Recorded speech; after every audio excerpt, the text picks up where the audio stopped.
Hi everyone, welcome back to our channel and we're back again with another tutorial video. So for this video, I'll be teaching you on how to add another account on your Facebook app. But first, hit the subscribe button and notification bell so you will always be notified with our new uploads. So to start, let's go first on my Facebook app.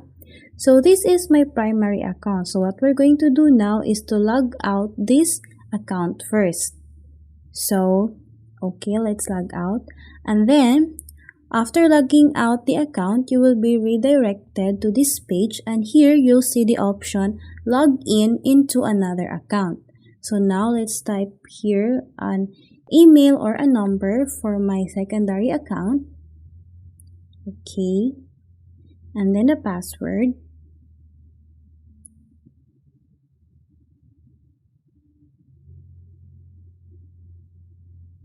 And after doing that, click login, and as you can see, I'm logged in into my another account. So that's how you add another Facebook account on your Facebook app. So let me log out this Facebook again. So as you can see here now, I have two accounts in my Facebook app. So that's how you add another account on your Facebook app. I hope this video helped you out, and if you have any comments or questions, please do comment it down below. Thank you all for watching and I'll see you on our next video.